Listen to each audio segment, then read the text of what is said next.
اور شوہر اس سے ناراض ہو کر کے رات گزار رہا ہے، لعنتھا الملائکۃ حتی تصبح، صبح تک اس عورت کے اوپر اللہ کے فرشتوں کی لعنت برستی رہتی ہے، اللہ کے فرشتے لعنت کرتے رہتے ہیں۔ غور کرو میرے پیارے ساتھی، اسی لیے اللہ کے نبی نے اصول بنایا ہے کہ شوہر کی اجازت کے بغیر بیوی نفل روزہ نہیں رکھ سکتی ہے۔ اللہ کے پیارے نبی فرماتے ہیں لا یحل لامرأۃ ان تصوم وزوجها شاہد الا باذنہ، بیوی کے لیے جائز نہیں ہے کہ شوہر کی اجازت کے بغیر وہ نفل روزہ رکھے اگر شوہر گھر پہ موجود ہے۔ شوہر سفر میں ہے الگ بات ہے، شوہر گھر میں ہے، آپ کے پاس ہے، آپ شوہر کی اجازت کے بغیر نفل روزہ نہیں رکھ سکتی ہیں، یہ شوہر کا حق ہے آپ کے اوپر۔ میری پیاری ماں بہنوں، یہ ایک مثالی بیوی کی دوسری خوبی ہے۔ مثالی بیوی کی تیسری خوبی، اللہ کے پیارے رسول سے پوچھا گیا اے اللہ کے نبی، سب سے بہترین عورت کون سی عورت ہے؟ اللہ کے نبی نے فرمایا التی تسرہ اذا نظر، بہترین عورت وہ ہے کہ شوہر اس کو دیکھے تو خوش ہو جائے، وتطیعہ اذا امر، اور شوہر اگر کسی بات کا حکم دے تو بیوی اس بات کو مانے، ولا تخالفہ فی نفسہا، اور بیوی اپنی آبرو کے بارے میں، اپنے بارے میں شوہر کی بات تسلیم کرے، شوہر کی بات کا انکار نہ کرے، اور شوہر کے مال کی حفاظت کرے، اس کو اندھا دھند خرچ نہ کرے۔ یہ تین خوبی اگر عورت کے اندر پیدا ہو جائے، عورت دنیا کی سب سے بہترین عورت ہے۔ میں پھر سے ریپیٹ کر رہا ہوں، شوہر دیکھے تو خوش ہو جائے، ایسا نہ ہو کہ شوہر بیچارہ گھر میں آئے تو بجائے اس کے کہ بیوی کا مسکراتا ہوا چہرہ دیکھ کر اس کی ٹینشن دور ہو جائے، بیوی تانے لے کر کے بیٹھ جائے، نند نے یہ کہہ دیا، بھابھی نے یہ کہہ دیا، دیورانی نے یہ کہہ دیا، جیٹھانی نے یہ کہہ دیا، ساس نے یہ کہہ دیا، وہ تانے اور شکوے، وہ بیچارہ ڈپریشن کا شکار ہو جائے۔ وہ ٹینشن لے کر کے آیا ہے، وہ کاروبار سے، اپنے روزی روٹی سے، اپنی نوکری سے تھکا ہارا آیا ہے، یہ اور ٹینشن دے رہی ہے۔ نہیں، ایک آئیڈیل بیوی وہ ہوتی ہے جو شوہر گھر میں آئے تو پہلے اس کے آرام کا خیال رکھے، اس کو سکون دے، اس کو ایک گلاس پانی لا کر کے دے، اس کی ٹینشن کو دور کرے۔ اللہ کے نبی نے فرمایا کہ بہترین عورت وہ ہے کہ شوہر دیکھے تو خوش ہو جائے۔ میری پیاری ماں بہنوں، اللہ کے نبی کی سب سے پہلی بیوی، اور وہ بیوی کہ ان کے انتقال کے بعد بھی اللہ کے نبی اکثر ان کا نام لیا کرتے تھے، وہ بیوی کہ اللہ کے نبی کے گھر میں جب گوشت بنتا تھا تو حدیث کے الفاظ ہیں، اللہ کے نبی گوشت کی بوٹیاں بنا بنا کے خدیجہ کی سہیلیوں کے گھر بھجوایا کرتے تھے، اتنی محبت کرتے تھے حضرت خدیجہ سے۔ آؤ میں بتاؤں کہ آپ کو حضرت خدیجہ کا کردار کیسا تھا۔ جب اللہ کے نبی کے اوپر قرآن کی پہلی وحی نازل ہوئی، قرآن کی پہلی 5 آیتیں نازل ہوئیں، اور اللہ کے نبی کے اوپر نبوت کی ذمہ داری ڈالی گئی، اللہ کے نبی گھبرائے گھر آئے، گرمی کا موسم تھا لیکن اللہ کے نبی کانپ رہے تھے، آپ کو سردی لگ رہی تھی، آپ نے کہا خدیجہ مجھے کمبل اڑاؤ، حضرت خدیجہ جلدی سے کمبل لا کے آپ کو اڑاتی ہیں۔ اے میرے سرتاج کیا بات ہے، اتنے پریشان کیوں ہیں، اتنے ٹینشن میں کیوں ہیں؟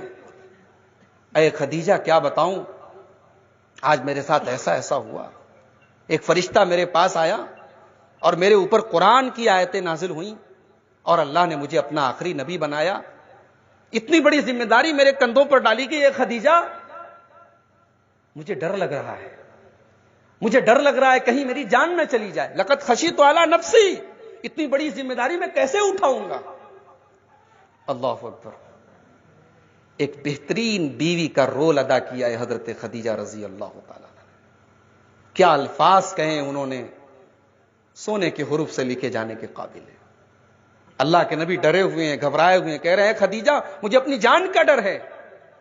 حضرت خدیجہ کہتی ہیں اے میرے سرتاج کلا، ایسا کبھی نہیں ہو سکتا، واللہ ما یخزیک اللہ ابدا، اللہ تعالیٰ کبھی آپ کو ذلیل اور رسوا نہیں کرے گا، اللہ آپ کی عزت کو کبھی ختم نہیں کرے گا.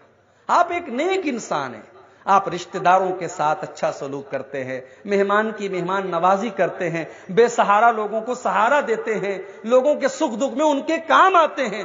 کلا واللہ ما یخزیک اللہ ابدا, اے میرے سرتاج, اللہ آپ کو کبھی رسوا نہیں کرے گا. اگر اللہ نے یہ ذمہ داری آپ کے اوپر ڈالی ہے, اللہ ضرور پوری کرے گا.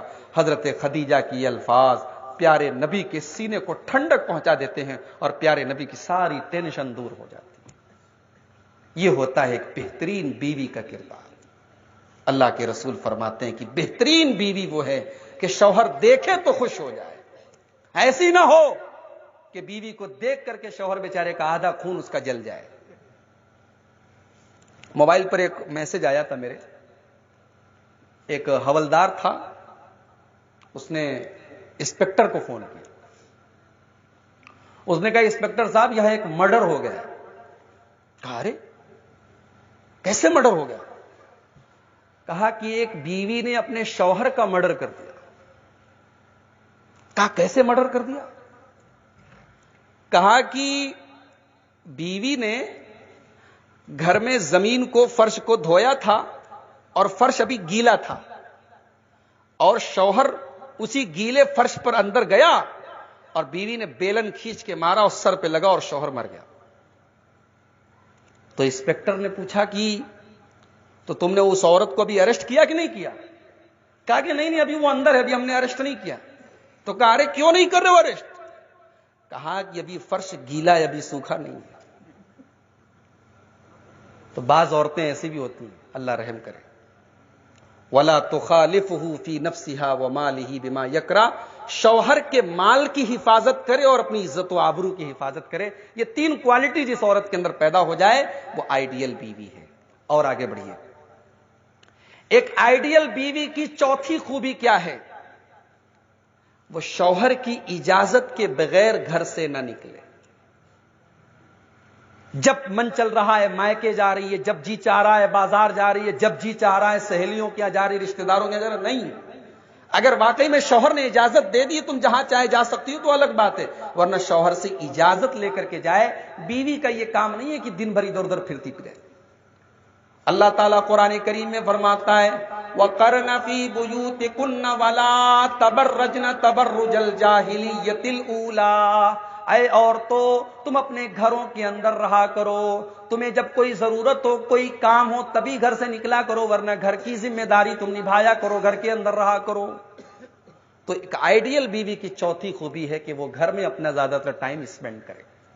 نمبر 5, ایک آئیڈیل بیوی کی, ایک بہترین بیوی کی پانچویں خوبی یہ ہے کہ وہ اپنے گھر میں کسی ایسے انسان کو انٹری نہ دے جس کو شوہر ناپسند کرتا ہو. اللہ کے پیارے نبی نے فرمایا کہ یہ عورت کے اوپر مرد کا حق ہے ان لا یؤتین فرشکم احدا تکرہونہ, کہ وہ تمہارے بستر پر تمہارے گھر میں کسی ایسے آدمی کو انٹری نہ دیں, آنے نہ دیں جس کو تم ناپسند کرتے ہو. یہ بیوی کے اوپر شوہر کا حق ہے. نمبر 6, ایک بہترین بیوی کی چھٹی خوبی یہ ہے میرے پیارے ساتھیوں کہ وہ اپنے شوہر کو اپنا نگراں مانتی ہے. ایک اسکول ہے, اسکول میں سارے لوگ ماسٹر ہوتے ہیں, ایک ہیڈ ماسٹر ہوتا ہے, سارے لوگ ٹیچر ہوتے ہیں, ایک پرنسپل ہوتا ہے. اب ہر آدمی اگر پرنسپل بن جائے اسکول نہیں چل پائے گا. سارے لوگ منسٹر ہوتے ہیں, ایک پرائم منسٹر ہوتا ہے. گاؤں ہوتا ہے, گاؤں کا ایک مکھیا ہوتا ہے, گھر کا بھی ایک مکھیا ہے, گھر کا بھی ایک پرنسپل ہے, گھر کا بھی ہیڈ ماسٹر ہے, اور وہ شوہر ہے. اب کوئی بیوی کہہ سکتی ہے کہ بھئی پرنسپل ان کو کیوں بنایا گیا, ہم کو کیوں نہیں بنایا گیا؟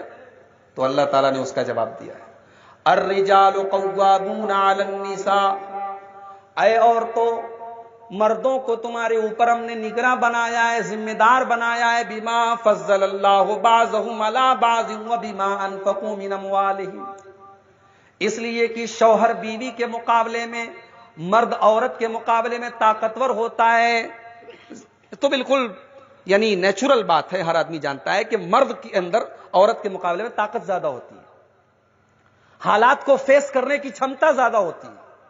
تو ایک وجہ تو یہ ہے کہ مرد کو گھر کا نگراں بنایا گیا, اور دوسری وجہ وَبِمَا أَنفَقُوا مِنْ أَمْوَالِهِمْ، بیوی خرچہ کرے گی اور شوہر کما کے لائے گا. کما کے لانے کی ذمہ داری شوہر کی ہے، اس لیے شوہر کو گھر کا ذمہ دار بنایا گیا ہے. اب عورت کی یہ ذمہ داری ہے کہ وہ اپنے شوہر کو اپنا بڑا مانے، گھر کا ذمہ دار مانے، گھر کا نگراں مانے، شوہر کی بات ماننے کی کوشش کرے، منوانے کی کوشش نہ کرے، شوہر کے بتائے ہوئی باتوں پر چلے، اس کو اپنے انڈر میں رکھنے کی کوشش نہ کرے.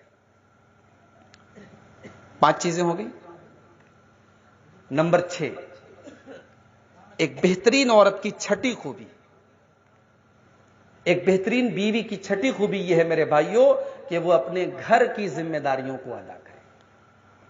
گھر کے جو کام ہیں، گھر کے جو کام ہیں، بیوی ان کاموں کو صحیح طریقے سے ادا کرے.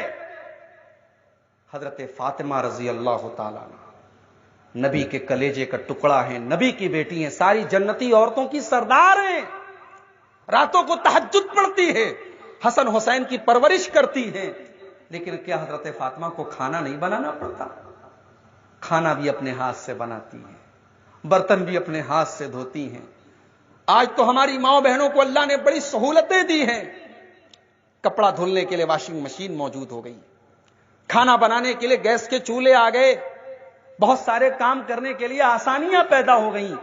نبی کی بیٹی جسے نبی نے پھول کی طرح پالا تھا، نبی کی بیٹی سسرال میں پہنچی تو حدیث کے الفاظ ہیں کہ چکی چلاتی تھی حضرت فاطمہ، آٹا پیستی تھی اور ان کے ہاتھوں پہ کالے کالے نشان پڑ گئے تھے. ایک مرتبہ حضرت فاطمہ کو پتا چلا میرے ابا جان کے پاس کچھ غلام آئے ہیں، کچھ نوکر آئے ہیں، وہ اللہ کے نبی کے پاس آئیں کہ کچھ غلام مجھ کو بھی مل جائیں. نبی اکرم سے ملاقات نہیں ہوئی، انہوں نے اپنا پیغام اللہ کے نبی کو بھجوا دیا. اللہ کے نبی کو پتا چلا، آپ اپنی بیٹی کے گھر آئے اور اپنی بیٹی اور اپنے داماد کو ایک نصیحت کی، اے میرے داماد علی، اے میری بیٹی فاطمہ، میرے پاس اتنی طاقت تو نہیں ہے کہ میں تمہیں غلام دے سکوں، میں تمہیں نوکر دے سکوں، میں تمہیں خادم دے سکوں، لیکن ہاں میں تمہیں اس سے بہتر ایک چیز بتاتا ہوں. جب تم دونوں رات میں بستر پہ سونے جایا کرو تو 33 مرتبہ سبحان اللہ، 33 مرتبہ الحمدللہ اور 34 مرتبہ اللہ اکبر پڑھ لیا کرو. تمہیں کسی نوکر کی، کسی خادم کی ضرورت نہیں پڑے گی. یہ ہے میرے پیارے ساتھی، ایک بہترین بیوی جو ہوتی ہے وہ گھر کے کام کرتی ہے. ایک بہترین بیوی کی ایک اور خوبی ہے، وہ شوہر کی پسند اور ناپسند کا خیال کرتی ہے، شوہر کے جذبات کا احترام کرتی ہے. اللہ کے رسول کی ایک سالی تھی، ان کا نام تھا حضرت اسماء بنت ابی بکر. یہ حضرت عائشہ کی بڑی بہن تھی. ان کی شادی ہوئی تھی حضرت زبیر سے. حضرت زبیر اللہ کے نبی کے ساڑو تھے اور حضرت اسماء اللہ کے نبی کی سالی تھی، بڑی تھی حضرت عائشہ سے. تو حضرت اسماء جو تھی یہ اپنے شوہر کے گھوڑوں کو چارہ کھلانے کے لیے کھجور کی گٹھلیوں کو اپنے ٹوکری میں بھر کے اپنے سر پہ لاد کر کے لے کے جاتی تھی. بخاری کی روایت ہے ایک مرتبہ جا رہی تھی، ان کے سر کے اوپر ٹوکری رکھی تھی، پیدل جا رہی تھی، اللہ کے پیارے نبی کا وہاں سے گزر ہوا. اللہ کے نبی نے دیکھا میری سالی جا رہی ہیں، پیدل جا رہی ہیں، میں اونٹ کے اوپر سوار ہوں. اللہ کے نبی نے اشارہ کیا، اپنے اونٹ کو بٹھا دیا اور اشارہ کیا کہ اے اسماء تم میرے پیچھے آ کر کے اس سواری کے اوپر بیٹھ جاؤ. حضرت اسماء کہتی ہیں میرے دل میں خیال آیا کہ میں سواری کے اوپر بیٹھ جاؤں. اللہ کے نبی آپ کے بہنوئی بھی تھے اور اللہ کے نبی تو اللہ کے نبی تھے، وہ چاہتی تو سواری پر بیٹھ سکتی تھی. پھر اچانک ان کو یاد آیا میرے شوہر تو بڑے غیرت مند آدمی ہیں، میرے شوہر کبھی پسند نہیں کرتے میں کسی غیر مرد کے ساتھ کھڑی بھی ہو جاؤں، میرے شوہر بہت غیرت والے ہیں. حضرت اسماء کہتی ہے مجھے اپنے شوہر کی غیرت یاد آ گئی، میں وہاں سے ہٹ گئی، میں اللہ کے رسول کے ساتھ بھی سواری پر نہیں بیٹھی. حالانکہ بعد میں جب حضرت زبیر کو پتہ لگا تو حضرت زبیر نے اپنی بیوی کو ڈانٹا اور کہا کہ تم بیٹھ جاتی، مجھے کوئی اعتراض نہیں تھا. لیکن آپ غور کریں کہ اپنے شوہر کے جذبات کا کتنا احترام کرتی تھی اس زمانے کی عورتیں. حضرت ام سلیم کا واقعہ میں نے کئی بار آپ کو سنایا ہے. حضرت ام سلیم چھوٹا سا معصوم بچہ تھا، بیمار تھا، انتقال ہو گیا بچے کا. بچے کے باپ گھر پہ نہیں تھے، بچے کا انتقال ہو گیا. حضرت ام سلیم نے گھر والوں سے کہا شام کو بچے کے باپ آنے والے ہیں, میرے شوہر آنے والے ہیں, حضرت ابو طلحہ اس بچے کے انتقال کی خبر ان کو کوئی مت دینا, میں دوں گی. شام کو ابو طلحہ گھر آئے اور آتے ہی اپنے بچے کے بارے میں پوچھا کہ اے میری بیوی میرا بچہ کیسا ہے. ام سلیم ذرا غور کرو میری ماں بہنوں, بچے کا انتقال ہو چکا ہے لیکن شوہر ابھی سفر کر کے آیا ہے, تھکا ہارا آیا ہے. اگر ابھی شوہر کو یہ خبر دے دیں گی تو شوہر کو ٹینشن ہو جائے گی. ام سلیم کہتی ہیں اے ابو طلحہ, اے میرے سرتاج, آپ کا بچہ پہلے سے زیادہ آرام سے, پہلے سے زیادہ سکون سے. پھر ام سلیم کھانا لاتی ہیں, اپنے شوہر کو کھانا کھلاتی ہیں, پھر رات میں میک اپ کرتی ہیں, سجتی ہیں, سنورتی ہیں. دونوں میاں بیوی ایک دوسرے سے ملاقات کرتے ہیں, دونوں ایک دوسرے کے ساتھ بستر پہ سوتے ہیں. جب صبح ہوتی ہے ام سلیم رضی اللہ تعالیٰ عنہ اپنے شوہر ابو طلحہ سے کہتی ہیں اے ابو طلحہ, اے میرے سرتاج, یہ بتائیے اگر کوئی سامان کسی سے ادھار لیا جائے اور ادھار سامان دینے والا اگر اپنا سامان واپس مانگ لے تو ہمیں دے دینا چاہیے یا برا ماننا چاہیے؟ کہا جب سامان ادھار لیا تھا, جب امانت کے طور پر لیا تھا تو جس کا سامان تھا اگر وہ مانگ رہا ہے تو دے دینا چاہیے. کہا اے میرے شوہر, آپ کا بچہ بھی اللہ تعالیٰ کی طرف سے ایک امانت تھا, اللہ نے آپ کے بچے کو اٹھا لیا ہے, آپ کے بچے کا انتقال ہو چکا ہے. ابو طلحہ کو غصہ آ گیا, کہا ہے میری بیوی تو کیسی عورت ہے, تو کیسی عورت ہے, میرے بچے کا انتقال ہو چکا تھا لیکن تو نے رات میں مجھے نہیں بتایا, میرا بچہ مرا پڑا تھا اور میں رات میں بستر پر بیوی کے ساتھ سوتا رہا, تو میک اپ کرتی رہی, تو سجتی رہی, تو سنورتی رہی, میں چین سے کھانا کھاتا رہا. ابو طلحہ رضی اللہ تعالیٰ عنہ کو اپنی بیوی کی اس حرکت پر غصہ آیا اور انہوں نے آ کر کے اللہ کے نبی سے شکایت کی. اللہ کے نبی نے حضرت ام سلیم کے کردار کی تعریف کی اور کہا کہ اس عورت نے تو بڑا بہترین رول ادا کیا ہے, ایک صبردار, ایک صابر ماں کا رول اس نے ادا کیا ہے. جاؤ, میں اللہ سے دعا کرتا ہوں اللہ تمہیں نیک اولاد دے گا, اس سے بہترین اولاد دے گا. اور بعد میں اسی ام سلیم کے پیٹ سے ایک صحابی پیدا ہوئے جن کا نام عبداللہ تھا, اور ان عبداللہ کے 9 بیٹے ہوئے اور 9 کے 9 قرآن کے عالم اور حافظ اور قاری ہوئے. میرے پیارے ساتھیوں, اس طریقے کی عورتیں بھی نبی کے زمانے میں رہتی تھی جو اپنے شوہر کے جذبات کا اتنا احترام کرتی تھی. اب ایک بہترین بیوی کی آخری خوبی بیان کر کے ہم اپنے ٹاپک کے دوسرے حصے پر جائیں گے, بہترین شوہر کو کیسا ہونا چاہیے. بہترین بیوی کی ایک اور صفت یہ ہے میرے پیارے ساتھیوں کہ اگر شوہر کے مال میں کوئی کمی ہے, شوہر اس کا کوئی شوق پورا نہیں کر پا رہا ہے, تو بیوی صبر سے کام لے. کوئی ضروری نہیں ہے کہ جو آپ کی سہیلی کے پاس ہے وہ آپ کے پاس بھی ہو جائے. جتنا مہنگا کپڑا آپ کی بہن نے پہنا ہے اتنا ہی مہنگا کپڑا آپ پہنے, کوئی ضروری نہیں ہے. آپ کے شوہر کی کمائی ہو سکتا ہے اس کی اجازت نہ دیتی ہو, صبر سے کام لے. اسی لیے اللہ کے نبی فرماتے ہیں کہ میں نے جہنم کے اندر عورتوں کی تعداد کو زیادہ دیکھا ہے.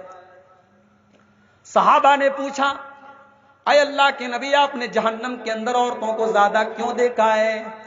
آپ نے فرمایا یکفرنا, کیونکہ عورتیں بڑی ناشکری کرتی ہیں, وہ اپنے شوہروں کی بڑی ناشکری کرتی ہیں. شوہر زندگی بھر احسان کرتا رہے, زندگی بھر ان کا شوق پورا کرتا رہے, اگر ایک کسی چیز کی کمی ہو جائے تو وہی بیوی پلٹ کر کے کہہ دیتی ہے کہ آج تک آپ نے میرے ساتھ کیا کیا ہے. میری پیاری ماں بہنوں, ایک بہترین بیوی اپنے شوہر کے اوپر ہر طریقے کے حالات آتے ہیں وہ صبر سے کام لیتی ہے.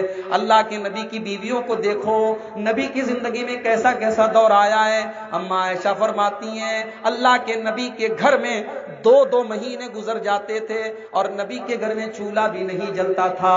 نبی کے گھر والے کھجور کھا کر کے اور پانی پی کر کے گزارا کیا کرتے تھے, لیکن نبی کی بیویوں نے کبھی کسی سے شکوہ نہیں کیا, کبھی شکایت نہیں کی. اگر شوہر کبھی آپ کے کسی شوق کو پورا نہ کرے تو اپنے مائکے میں آ کر کے شکوہ کرنا, اپنے باپ سے شکوہ کرنا, اپنی ماں سے شکوہ کرنا, یہ گھٹیا عورتوں کی نشانی ہے, یہ ایک دیندار اور نیک عورت کی نشانی نہیں. اب آئیے ٹاپک کا دوسرا حصہ, بہترین بیوی کی آپ نے صفات سنی. بہترین شوہر کیسا ہوتا ہے؟ بہترین شوہر وہ ہوتا ہے جو اپنی بیوی کو ہر طریقے کا سکھ دیتا ہے, جو بیوی کو اپنے پیر کی جوتی نہیں سمجھتا, بلکہ اپنا لائف پارٹنر بنا کر کے رکھتا ہے. اسی لیے اللہ کے پیارے رسول فرماتے ہیں, ترمذی کی صحیح روایت ہے, اکمل المؤمنین احسنہم خلقا, مسلمانوں میں سب سے بہترین مسلمان وہ ہے جس کا اخلاق سب سے اچھا ہو, جس کا ویوہار سب سے اچھا ہو. وَخِيَارُكُمْ خِيَارُكُمْ لِنِسَائِكُمْ, اور اے لوگوں تم میں سب سے اچھا انسان وہ ہے جو اپنی بیوی کے لیے اچھا ہو.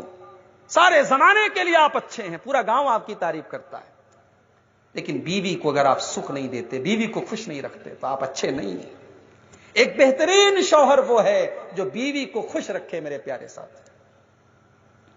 اسی لیے اللہ کے پیارے رسول فرماتے ہیں, خیرکم خیرکم لأہلہ, او لوگوں تم میں سب سے اچھا انسان وہ ہے جو اپنی فیملی کے لیے اچھا ہو, اپنے پریوار کے لیے اچھا ہو. وَأَنَا خَيْرُكُمْ لِأَهْلِي, اور اللہ کے نبی فرماتے کہ میں تمہارے درمیان اپنی فیملی کے لیے سب سے اچھا ہوں, میں اپنی فیملی کو خوش رکھتا ہوں. تو بہترین شوہر کی یہ پہلی نشانی ہے کہ اپنی بیوی کو خوش رکھے, اپنی بیوی کو سکھ دے. بہترین شوہر کی دوسری نشانی, اس کے اندر 3 چیزیں پیدا ہو جائیں. حضرت معاویہ قشیری رضی اللہ تعالیٰ عنہ اللہ کے رسول کے ایک صحابی ہیں, انہوں نے ایک مرتبہ اللہ کے نبی سے پوچھا, اے اللہ کے نبی, بیوی کا حق کیا ہے ہمارے اوپر, ہم بیوی کے ساتھ کیسا سلوک کریں؟ اللہ کے رسول نے فرمایا, انت تیمہا اذا طعمتا, جو تم کھاؤ وہ اپنی بیوی کو کھلاؤ. تم تو چکن کھا رہے ہو, تم تو مٹن کھا رہے ہو, تم تو بہترین چیزیں کھا رہے ہو, بیوی بیچاری گھر میں دال سبزی کھا رہی ہے. یہ نہیں ہونا چاہیے, یہ نہیں ہونا چاہیے. بیوی جو کھاؤ وہ کھلاؤ. وَتَقْسُوهَا إِذَا اكْتَسَيْتَ, اور جیسا تم کپڑا پہنتے ہو ویسا کپڑا اپنی بیوی کو پہناؤ. یہاں تو ماشاءاللہ مرد حضرات پیچھے چلے جائیں گے, مرد کا کپڑا 500 میں آئے گا تو بیوی کا 5000 میں آئے گا. یہاں تو آٹومیٹک عورتوں کا نمبر آگے ہے. تو جیسا تم پہنتے ہو ویسا عورتوں کو پہناؤ. وَلَا تَضْرِبِ الْوَجْهَ, اور کبھی بیوی کے چہرے پر ہاتھ نہ اٹھاؤ. اس کا یہ مطلب نہیں کہ چہرے کو چھوڑ کے باقی جگہ ہاتھ اٹھا سکتے ہو, یعنی پہلی بات تو ہاتھ اٹھاؤ مت, اور کبھی بہت غصے میں آگے, بہت جلال میں آگے ہاتھ اٹھ گیا تو خبردار بیوی کے چہرے پر ہاتھ مت اٹھاؤ. وَلَا تُقَبِّحْ, اور بیوی سے گالی گلوج مت کرو. وَلَا تَحْجُرْ إِلَّا فِي الْبَيْتِ, اور بیوی سے جتنا بھی جھگڑا ہو جائے گھر کے باہر جھگڑا جانے نہ پائے. گھر کا جھگڑا گھر کے اندر رہے, گھر کے باہر نہ جانے پائے. بیوی کو کبھی گھر کے باہر نہ نکالو اور بیوی کا جھگڑا گھر کے باہر نہ جائے. یہ بہترین شوہر کی دوسری خوبی ہے میرے پاس.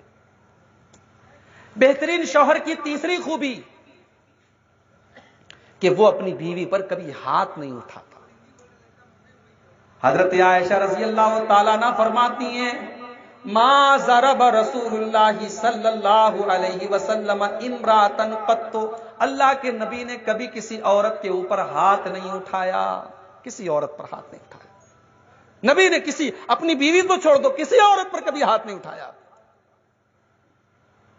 صحابہ کرام کے زمانے میں لوگ اپنی بیویوں پر جب ناراض ہوتے تھے تو ہاتھ اٹھا دیا کرتے تھے.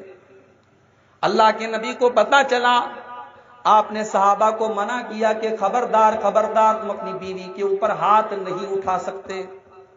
منع کر دیا آپ نے صحابہ کو. اب اس کا ری ایکشن آنا شروع ہو گیا. اب بیویاں جو ہیں وہ ڈھیٹ ہو گئی, جو جی میں آ رہا ہے وہ کر رہی ہیں. حضرت عمر فاروق رضی اللہ تعالیٰ عنہ اللہ کے نبی کے پاس آئے اور کہنے لگے, اللہ کے رسول, آپ نے تو ہمارے ہاتھ پاؤں باندھ دیا, آپ نے کہا مار نہیں سکتے. زئرن النساء, عورتیں تو بڑی ڈھیٹ ہو گئی ہیں, بڑی ہمتی ہو گئی ہیں, بہت منمانی کر رہی ہیں. اللہ کے نبی نے دیکھا کہ معاملہ الٹا ہو رہا ہے. آپ نے کہا ٹھیک ہے, اگر ایسی بات ہے تو بہت زیادہ اگر پریشان کریں تو تم ہاتھ اٹھا سکتے ہو. آپ نے اجازت دے دی. آپ نے بیویوں کے اوپر ہاتھ اٹھانے کی صحابہ کو اجازت دے دی. ابو داؤد کے الفاظ ہیں, اگلے دن اللہ کے نبی کے گھر کو ڈھیر ساری عورتوں نے گھیر لیا. ڈھیر ساری عورتیں اللہ کے نبی کے گھر میں آ گئیں. ایسا لگ رہا تھا کہ کئی ہفتے کا بخار تھا وہ نکلا تھا. شوہروں نے اپنی بیویوں کی